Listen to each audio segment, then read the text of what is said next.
예수님께서 부활하신 후에 네 번째 맞는 주일입니다. 그동안 교회 여러 가지 절기 행사로 예배를 드리면서 부활하신 예수님의 부활의 감동에 대해서 우리가 나누지 못했습니다. 그래서 오늘은 예수님의 부활하신 후의 사역에 대해서 묵상을 하면서 생생한 부활의 새 생명의 은혜를 나누고자 합니다. 부활하신 예수님은 하늘로 다시 올라가시기 전까지 40일 동안에 많은 사람들에게 나타나셨습니다. 그리고 그 40일 동안에 또 많은 일들을 행하셨습니다. 오늘 우리가 읽어보면은 부활하신 예수님이 제자들에게 나타나셔서 만나시는 상황을 기록하고 있습니다. 이 상황을 가만히 상상해 보시기 바랍니다. 부활하신 예수님께서는 지금 사랑하는 제자들에게 나타나셨습니다. 부활의 새 생명의 능력을 보여주시기 위해서 나타나셨습니다. 부활하신 예수님을 만난다는 것, 이 얼마나 엄청난 사건이었습니다. 근데 그 예수님을 만나는 이 엄청난 사건에 그 기쁨을 막을 수 없었던 사람이 한 사람이 있었습니다. 그 사람은 도마였습니다. 그 자리에 도마가 없었던 것입니다. 얼마나 불행한 일이었습니까? 그럼 도마가 그 자리에 없었던 이유는 무엇입니까? 그러면서 저는 동시에 이런 질문을 하게 됩니다. 오늘날 그리스도인이라는 우리들은 어떻습니까? 두세 사람이 모인 곳에 주님이 함께 하신다고 하셨습니다. 근데 그 자리에 늘 빠지게 되는 사람은 누구입니까? 그 자리에 늘 빠지면서 부활과 생명의 인복을 맛보지 못하는 사람, 그 사람은 누구입니까?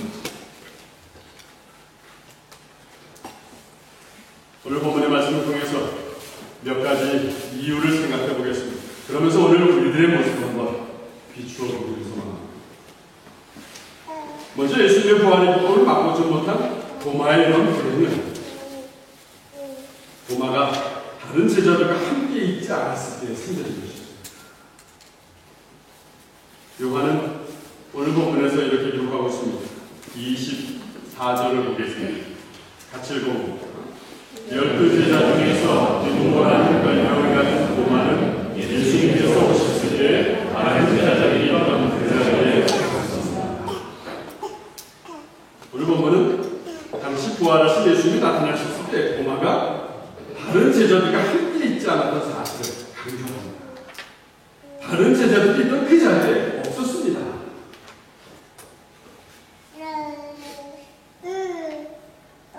그럼 다른 제자들은 그 자리에서 그날의 그 시간에 무엇을 하고 있었습니까? 오늘 본문 19절 전반절에서 우리 19절 전반절입니다. 같이 읽어봅니다. 같은 날 저녁에 제자들이 함께 모여 있었으나 궁금한 것이 하나 생깁니다. 여기서 같은 날 저녁이라고 표현한 것은 무슨 의미입니까? 같은 날 저녁이라는 것은 19절 전에 있던 구절을 읽어보면 금방 이해가 되실 것입니다. 이 같은 날 저녁이라는 것은 예수님께서 십자가에 죽으신 지 3일째가 되는 날이었습니다. 또 죽으신 지 3일째 되는 그날에 부활하신 그날이었습니다. 그런데 요한복음은 그날에 특별하게 부활하신 예수님이 막달라 마리아를 만났다고 기록을 하고 있습니다. 그리고 같은 날 저녁에 라고 하면서 제자들의 상황을 설명하고 있습니다. 근데 오늘 본문 19절 이야기를 읽어보니까 그런데 그 같은 날까지도 제자들은 무척이나 두려워했던 것입니다. 대제사장들이 예수님을 죽인 것처럼 자신들도 죽을까봐 두려워했던 것입니다. 그래서 어딘가에 숨어 있었습니다. 어딘가에 숨어서 문을 꼭 걸어 잠그고 그리고 함께 있었던 것입니다. 근데 그때 예수님께서 제자들에게 나타나셨습니다. 갑자기 나타나셔서 너희에게 평강이 있을지어다 인사를 하십니다. 얼마나 놀라운 순간입니까? 두려웠습니다. 불안했습니다. 초조했습니다. 예수님이 돌아가신 것처럼 자기도 돌아갈까 얼마나 불안했는지 모릅니다. 근데 갑자기 나타나셔서 평안하시라고 하는 사람이죠. 사실 제자들은 예수님의 부활을 믿을 수가 없었습니다. 그동안 부활하신 사람이 예수님 말씀을 여러 번 들었습니다. 그러나 이해할 수가 없었습니다.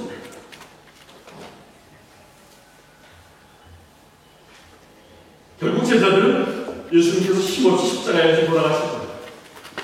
무척이나 두려웠던 것입니다. 예수님 때문에 유대인들에게 당할 조롱과 박해가 두려웠습니다. 그래서 어딘가에 몰래 숨어 있어야 하는 것이 이 제자들의 상황이었습니다. 그런데 예수님께서 갑자기 그곳에 나타나신 것입니다. 그러니 얼마나 놀랐겠습니까? 또 얼마나 감동적이었겠습니까? 말로는 다 표현할 수 없는 그런 순간이었을 것입니다. 그런데 부활하신 예수님을 만나는 이 엄청난 순간에 도마는 보이지 않았습니다. 왜 도마는 다른 제자들과 함께 그 자리에 있지 않았을까요? 성경을 연구하는 성경 연구가들에 의하면 도마가 그 자리에 없는 이유에 대해서 몇 가지를 이렇게 설명합니다. 도마는 예수님의 죽음을 보고 실망을 했을 수도 있다는 것입니다. 그래서 이제 자기는 예수님과 상관이 없다고 주장하고 싶었을 거예요. 그래서 도마는 다른 제자들을 피해서 혼자 있어서 모르겠다고 이야기합니다. 근데 사실 도마가 이렇게 혼자 행동을 하게 된 그 배경에는 또 다른 이유가 있었습니다. 그 이유는 예수님이 살아계실 때의 상황으로 돌아갑니다. 예수님이 살아계실 때 어느 날 나사로가 병이 들었습니다. 나사로가 병이 들어서 죽게 되었습니다. 그래서 나사로의 여동생이 예수님께 나사로를 살려달라고 요청을 합니다. 그런데 나사로가 살고 있었던 그 베다니라는 동네는 예루살렘과 가까운 동네로 좀 위험한 곳이었습니다. 예루살렘에 있는 유대 지도자들이 예수님을 찾고 있는 상황이었습니다. 예수님이 나타나기만 기다리고 있는 상황이었습니다. 예수님이 가르친 가르침이 그동안 자신들이 가르친 것과는 다른 것이었습니다. 그래서 예수님을 잡으려고 했던 그런 상황이었습니다. 예수님이 베다니라는 곳에 가시면 유대인들이 가만히 있지 않을 것이라는 것입니다. 그래서 다른 제자들은 예수님이 그곳에 가시려는 것을 못 가신다 했습니다. 그런데 그런 상황 속에서 이 도마만 베다니에 가자고 큰 소리를 했습니다. 요한복음 11장 16절입니다. 같이 읽어봅니다. 그때에 디두모라는 별명을 그 도마가 다른 제자들에게 우리도 주님과 함께 죽으러 가자고 말했습니다. 도마는 죽기를 각오하면서까지 예수님을 따라가자고 큰 소리를 쳤습니다.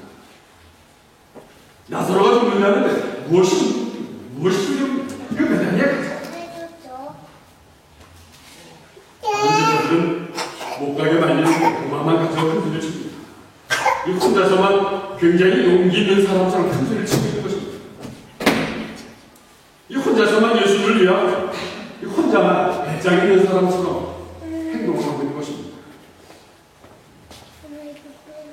근데 결국은 예수님께서 그만 십자가에 돌아가시고 만 것입니다. 그런 지금 도마의 입장이 어떻겠습니까? 주님과 함께 죽으러 가자고 큰 소리를 쳐 나왔으니 이제 자신도 예수를 따라 죽어야 하는 것입니다. 근데 어떻게 예수님처럼 죽을 수 있겠습니까? 이 도마가 입장을 난처해져서 난감해졌습니다. 이런 도마의 입장을 생각해보면 도마가 혼자만 어디론가 가고 없다는 것이 이해는 되는 상황입니다. 그러나 도마의 이런 행동은 부활하신 예수님을 만날 수 없게 된 것입니다. 함께하지 못하는 사람들이 갖게 되는 불행한 일이었습니다. 그러나 예수님께서 말씀하셨습니다. 마태복음 18장 20절입니다. 같이 읽어봅니다. 두세 사람이 나의 이름으로 모인 곳에는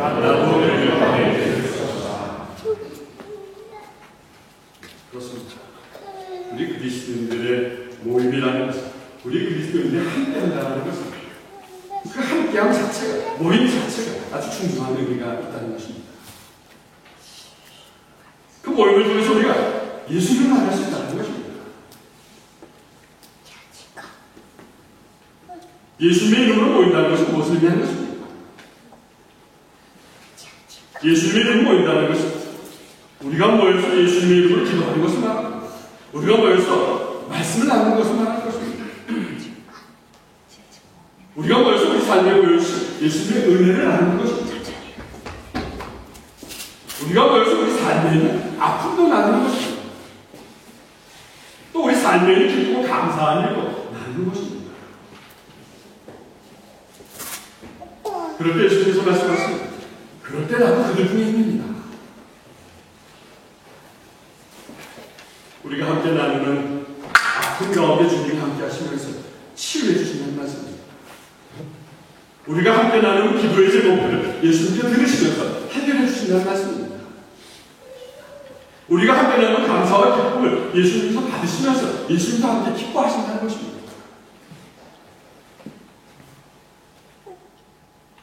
우리 만안교회도 모임이 여러 개가 참 많습니다. 만일 여러분들이 매번 모일 때마다 예수님을 만날 기대로 모인다면 그때마다 예수님께서는 여러분들 모임에 함께 하시면서 여러분들에게 주신 복이 얼마나 큰 것인가 상상합니다. 오늘 본문의 제자들은 예수님의 이름으로 모였습니다. 제자들은 엄청나게 전난적인 상황임에도 불구하고 흩어지지 않았습니다. 이들이 모여있는다고 해도 당장 좋은 일이 있을 것 같지 않은 상황이었지만 그럼에도 불구하고 흩어지지 않았습니다. 함께하고 있었습니다. 더구나 이들이 함께 모였다는 것은 서로가 서로를 비판하지 않았다는 것입니다. 자기만 살아남으려고 다른 제자들 유대 관점에 고발하지 않았다는 것입니다. 서로가 부정적인 시각으로 바라보지 않았다는 것입니다. 당시 예루살렘 모든 사람들이 부정적으로 바라보고 조롱하고 비판하는 그런 눈치였지만 서로는 부정적인 시각으로 바라보지 않았습니다. 누구는 좋고 누구는 싫다고 구별하지 않았습니다. 제자들은 마음으로도 몸으로도 서로 함께 모였었던 것입니다. 함께 모여서 기도하고 있었습니다. 함께 모여서 서로 위로하고 있었습니다. 그렇게 함께 있는 제자들이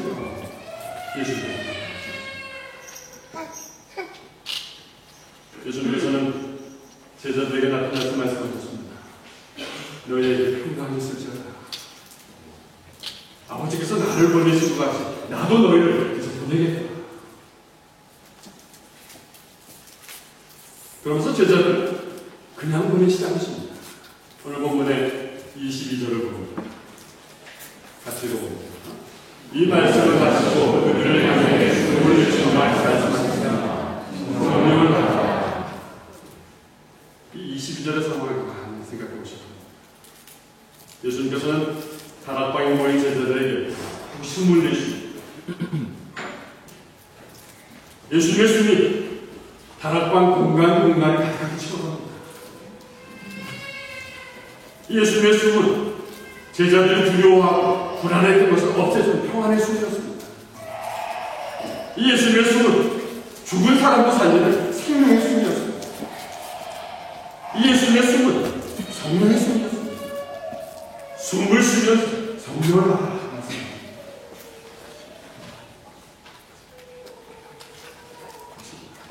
우리들이 주님의 이름으로 모일 때마다 주시는 것은 다른 것이 아닙니다. 주님의 이름으로 모일 때마다 우리에게 주는 것은 평안의 숨입니다. 주님이 주의 이름으로 모일 때마다 우리에게 주는 것은 생명의 숨입니다.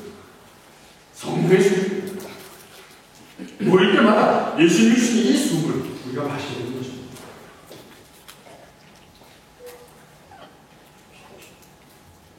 부활하신 예수를 만나서 이 숨을 들여마신 제자들은 어떻게 되었습니까? 제자들은 부활하신 예수를 만난 후에 일가 찾아갔습니다. 부활하신 예수를 만난 후에 제자들에게 알 수 없는 능력이 생기기 시작했습니다. 조금 전까지만 해도 불안했습니다. 초조했습니다. 그저 꼼짝 못하고 있었습니다. 더구나 누가 들어올까봐 두려워서 문을 가로잡고 있었습니다. 근데 부활하신 예수를 만나서 예수님이 내쉬는 숨을 들이마신 이 제자들은 어디서 용기가 나는지 당장 문을 열고 나가기 시작했습니다. 그리고 도마를 찾았습니다. 도마를 찾아서 도마에게 예수님을 보았다는 사실을 알려주게 되었습니다.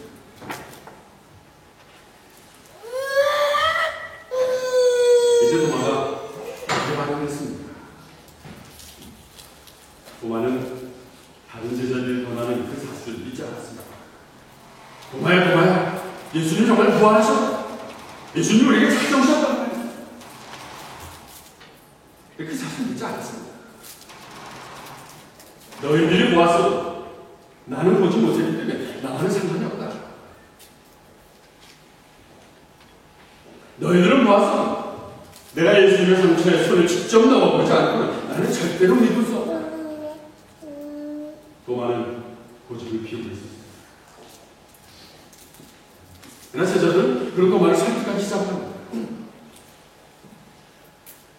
그때 당시의 상황을 한번 생각해 봅니다. 근데 만일에 제자들이 숨을 쉬기 전에, 생명의 숨을 쉬기 전에, 평안의 숨을 쉬기 전에 그런 모습이었다면, 예전 그대로의 모습이었다면 아마도 이 제자들은 혼자 고집을 피우는 도마를 설득하지 않았을 것입니다. 설득할 마음이 그 속에 없었을 것입니다. 또 설득을 한다 해도 도마를 설득할 수 없었습니다. 도마가 예수님의 제자들을 떠나서 어디로 간다고 할 때 왜 제자들이 도마를 설득하지 않았겠습니까? 우리가 함께 있어야 한다. 함께 기도하자. 반대 나가면 잡힌다.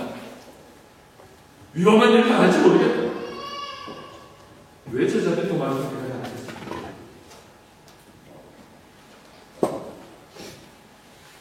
근데 이제는 제자들의 상황이 달라졌습니다. 제자들이 부활하신 예수님을 직접 체험했습니다. 성령의 술을 마셨습니다. 제자들은 성령의 술을 마시고 자신도 설명할 수 없는 능력이 무언가 생기기 시작했습니다. 결국 그 능력으로 이 고집이 센 도마를 회복하는 것입니다.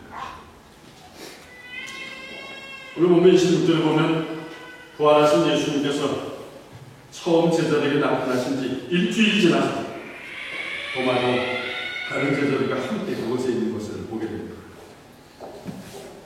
근데 그것을 갑자기 예수님께서 다시 나타나십니다. 예수님께서 다시 나타나시면서 도마도 부활하신 예수님을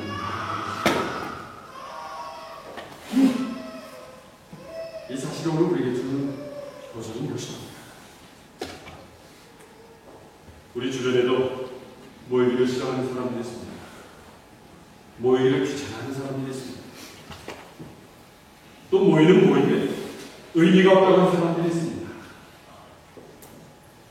근데 그들에게도 함께 할 수 있는 그 기회를 보면 함께 할 수 있는 그 기회를 줘야 하는 것입니다. 예수님의 이름으로 모이는 곳에 예수님께서 함께 하시자고 하셨습니다. 모이기를 싫어하고 귀찮아하고 모이는데 의미가 없다는 그 사람들에게도 예수님을 만날 수 있는 기회를 우리들이 줘야 하는 것입니다. 내가 열심히 모임에 참여하기도 하지만 열심히 참여하지 못하는 이웃에게도 함께 할 수 있도록 이것이 오늘 본문의 도마의 상황을 통해서 우리가 보게 되는 것입니다. 또 오늘 본문에 보면 당시 도마가 부활하신 예수님을 만나지 못하고 영원히 불행할 뻔한 두 번째 이유가 기록이 되어 있습니다. 사실 예수님의 부활이라는 것은 우리 인간의 경험으로는 이해할 수 없는 것입니다. 어떻게 사람이 죽었다가 다시 살아날 수 있겠습니까? 그래서 도마도 믿을 수가 없었습니다. 그러나 지금은 상황이 조금 다릅니다. 25절에 보면 다른 제자들이 이미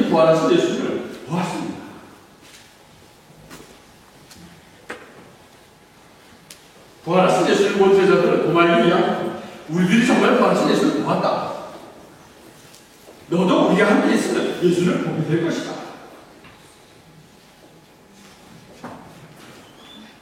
그래서 도마는 비웃으면서 반발을 합니다. 오늘 본문 25절 후반절 같이 읽어봅니다. 그러자 도마는 내가 직접 예수님 손에 있는 못자국을 보고 내 손가락을 그분의 꽉박힌 곳에 찔러보고 내 손을 그의 넣어보기 전에는 몸이 되었다고 말했습니다. 지금 도마는 부활하신 예수님을 직접 만난 자기 동료들이 설명하고 있는데도 믿지 않겠다는 것입니다. 이것이 도마의 문제였습니다. 도마는 대단히 냉철한 성격을 가지고 있었습니다. 도마는 아주 논리적이었습니다. 아주 이성적인 사람이었습니다. 남의 이야기, 남의 경험, 소용이 없다는 것입니다. 그래서 예수님의 부활의 사실을 도저히 인정할 수가 없었습니다. 근데 여기서 저는 가만히 생각해 봅니다. 하나님이 하시는 세상의 모든 일들, 하나님이 하시는 세상의 모든 일들이 우리의 논리와 우리의 이성으로 다 이해가 된다면 어떻습니까? 아마도 우리의 논리와 이성으로 이해가 되는 하나님의 일들, 그것은 이미 하나님의 일이 아닐 것입니다. 하나님의 일들은 우리의 이성을 초월하는 것입니다. 하나님의 일들은 우리의 논리를 초월하는 것입니다. 그래서 우리의 이성을 포기할 때, 우리의 논리를 포기할 때 하나님의 놀라운 일들은 우리에게 경험이 되어지는 것입니다. 그래서 예수님께서 말씀하십니다. 우리 본문 29절입니다. 같이 읽어봅니다. 예수님께서 도마에게 말씀하셨습니다. 너는 나를 어떻기 때문에 믿느냐? 나를 보지 않고 믿는 사람들은 복이니라. 그렇습니다. 우리들이 다 보고 우리들이 다 경험하고 그리고 나서 믿을 수 있다는 것은 복된 일이 아니라는 것입니다. 만져보지 않고도 믿는 믿음이 복된 일인 것입니다. 경험하지 않고도 믿는 믿음이 복된 것입니다.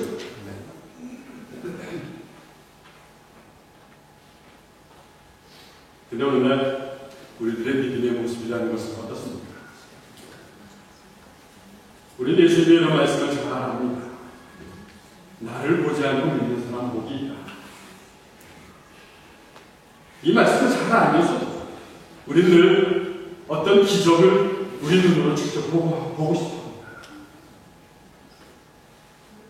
나에게도 예수님이 한번 나타났으면 좋겠다. 예수님이 나한테 나타나셔서 내 계획을 이래라 저래라 직접 말씀하셨으면 좋겠다. 내가 계획하는 일들 이번에 잘 되면 내가 그것을 보고 나서 하나님 계신 줄 내가 믿겠다. 우리의 믿음의 모습이라는 것은 이런 모습은 아닌가 생각합니다. 나 오늘 예수님께서는 강조하십니다. 보지 않고 믿는 자는 복되다. 그렇습니다. 보이지 않는 것을 믿는 것이 참된 믿음입니다. 보인다면 누구라도 그것을 인정할 것입니다. 근데 그것은 인정이지 믿음이라고 할 수 없는 것입니다. 나 도마는 눈에 보이지 않으면 믿지 않겠다는 것입니다. 손으로 만져보지 않으면 믿지 않겠다는 것입니다. 도마가 이렇게 의심하는 사이에 다른 제자들은 부활의 예수를 만났습니다. 도마가 의심하면서 고민하고 괴로워하는 사이에 다른 제자들은 예수님을 만났습니다. 그래서 기쁨을 누렸습니다. 예수를 만나서 능력을 느꼈습니다. 그런데 도마는 여전히 혼자서 의심하는 가운데 있었습니다. 의심하는 습관을 가진 도마가 예수님이 부활하셨다는 이 사실 한순간에 믿는다는 것은 무리했습니다. 근데 저는 오늘 본문을 계속해서 읽어나가면서 이 도마를 향한 예수님의 놀라운 사랑을 발견하게 됩니다. 예수님은 의심 많은 도마를 향해서 다시 찾아오신 것입니다. 예수님은 늘 보지 않고 믿는 것이 복되다고 강조하셨습니다.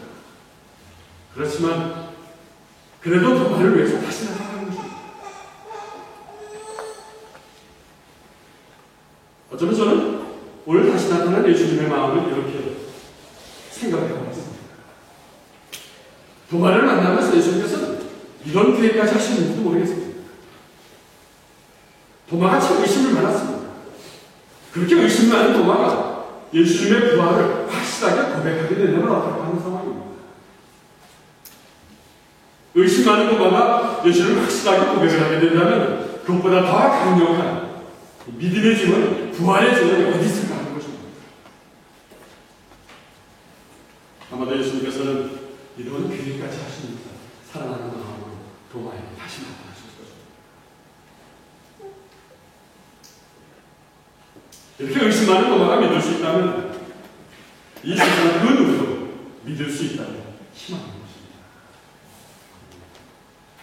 그렇습니다. 가만히 우리의 모습을 생각해보면 우리들이 도마라는 생각이 듭니다. 의심이 많은 도마처럼 우리도 의심이 얼마나 많은지 모릅니다.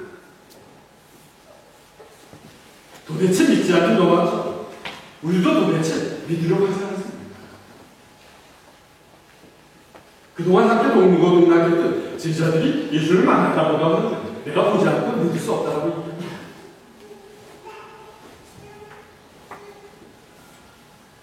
성경의 역사를 우리에게 날마다 들려주지만 믿을 수 없다고 우리에게 주장합니다. 늘 눈으로 보지 않고 절대로 믿을 수 없습니다. 이렇게 주장하는 것이 우리는 아닌가 생각합니다. 근데 저는 오늘 본문을 묵상하면서 소망을 갖게 되었습니다. 그렇게 습관처럼 의심이 많은 도마도 있게 되었습니다. 그렇다면 우리 모두도 믿을 수 있다는 사실입니다. 오늘 본문에 보면 이제 도마의 해피엔드가 기록이 되어 있습니다. 오늘 본문 27절에 보면 예수님께서 도마에게 말씀하십니다. 내 손가락을 여기 찔러봐. 내 손을 봐. 내 손을 내밀어서 내 옆구리에 넣어봐. 그리고 믿지 않는 자가 되지 말고 믿는 자가 되어. 이 말씀을 듣고 도마는 놀라운 고백합니다. 도마가 예수님의 말씀을 듣고 만진 것이 아니었습니다. 도마가 예수님의 말씀을 듣고 옆구리를 어서 찔러본 것이 아니었습니다. 27절에 예수님의 말씀이 끝나자마자 도마는 28절에서 바로 돌아옵니다. 오늘 28절의 말씀입니다. 같이 읽어보겠습니다. 도마는 예수님께 나의 하나님, 나의 하나님이라고 분명히 눈으로 보시고 합니다. 도마가 예수님의 옆구리를 찔러보고 난 다음에 나의 주님, 나의 하나님이라고 외쳤습니다. 그렇게 했어요.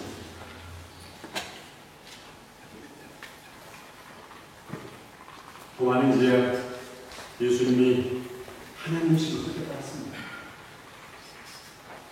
예수님과 같이 다닐 때에는 이 도마는 예수님이 하나님이라는 사실을 생각할 수가 없었습니다. 도마의 생각에는 예수님이 보통 사람들은 좀 다르다고 생각은 되었습니다. 특별하게 능력 있는 정도로 예수님이 특별한 사람이라고 생각을 했습니다. 예수님께서 병든 자를 고치시고 예수님께서 죽은 나사로를 살리시고 도마에는 믿어지지 않았지만 일어나는 그 현상을 할 수 없이 인정하려 했던 그런 도마였습니다.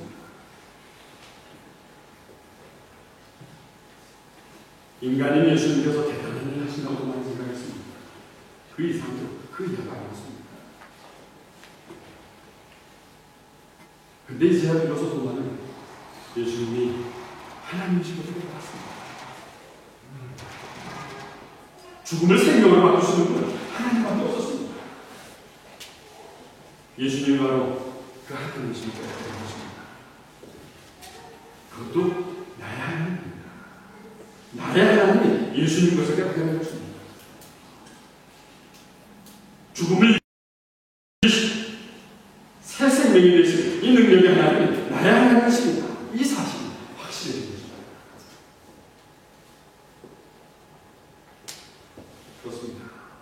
예수님은 죽음을 이기시고 새 생명으로 부활하신 능력의 하나님이십니다. 그 예수님은 오늘도 살아계신 나의 하나님이십니다. 그 예수님은 오늘도 나에게 찾아오셔서 나를 변화시킬 하나님이십니다. 사랑하는 여러분, 하나님께서 오늘 우리에게 주신 메시지는 무엇입니까?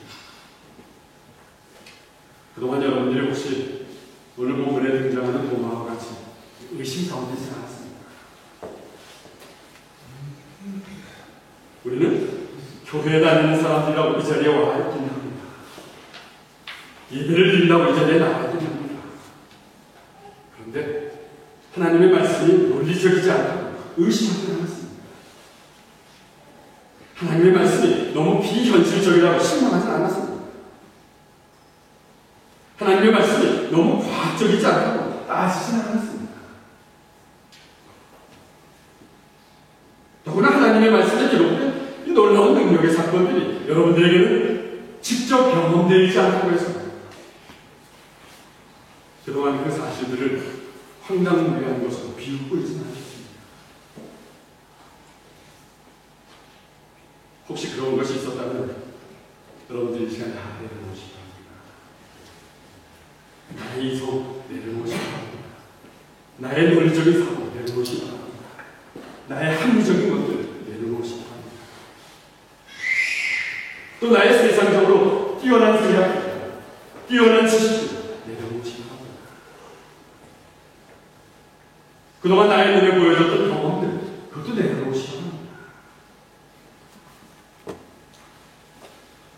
내 이성으로, 내 논리로, 내 합리적인 사고로 무엇인지 의심하야 하는 그것들 이 시간 다 내려놓으시기 바랍니다. 더구나 그런 이성, 그런 여러분들의 합리적인 사고, 그런 여러분의 뛰어난 현실 감각이 지금까지 여러분들을 행복하게 하지 못했다고 한다면 더구나 그것을 내려놓아야 하십니다. 그것들을 다 내려놓고 이제는 주변의 믿음의 사람들과 함께 어떻게 해서든지 모이기를 힘쓰시기 바랍니다. 아침 기도이든 성경 공부이든 중보기도이든 여러분이 모이시기 바랍니다. 그렇게 모일 때 예수님은 분명히 여러분들에게 나타나십니다. 여러분들이 나타나셔서 그동안 힘하고 그동안 확실하지 않나 의심했던 것을 보여주시겠습니다. 예수님은 어떤 분이십니까? 예수님의 어떤 부분이 여러분에게는 힘이 나고 의심이 되었던 것입니다. 우리 예수님은 소외되고 가난한 사람들을 사랑하신 예수님이었습니다. 우리 예수님은 병을 고치신 분이셨습니다. 우리 예수님은 죽은 사람을 살리시는 분이었습니다. 우리 예수님은 말 한마디로 풍랑을 잠잠하게 하셨습니다. 그리고 자연을 지배하시는 예수님이었습니다. 근데 우리 예수님은 십자가에 못 박힘을 당하십니다. 피를 내시면서 죽으신 예수님이었습니다. 근데 우리 예수님은 죽으셨지만 부활하셨습니다. 다시 사셨습니다. 다시 사셔서 새 생명이 되신 예수님이십니다. 그동안 여러분들에게 머리만 들려졌던 신이야기만 들려졌던 이런 예수님의 이야기들이 우리가 모일 때마다 우리가 마음을 다해서 주님께 집중하는 그 일들이 바로 나 때문에 하신 일들을 깨닫게 될 것입니다. 나를 사랑하시게 하신 일들을 여러분들이 깨닫게 될 것입니다. 그래서 예수님이 나의 주님이시고 그래서 예수님이 나의 하나님이시고 우리들이 영원히 사모해야 할 우리 하나님이십니다. 이 예수님을 항상 마음에 모시고 주인으로 섬기며 사는 삶은 복된 삶인 것입니다. 이런 저와 여러분들의 삶을 만들어 주십니다. 기도하겠습니다. 십자가에 죽으셨지만 부활하셔서 영원한 생명이 되신 주님, 오늘 본문의 도마처럼 우리들이 늘 의심 가운데 있었으니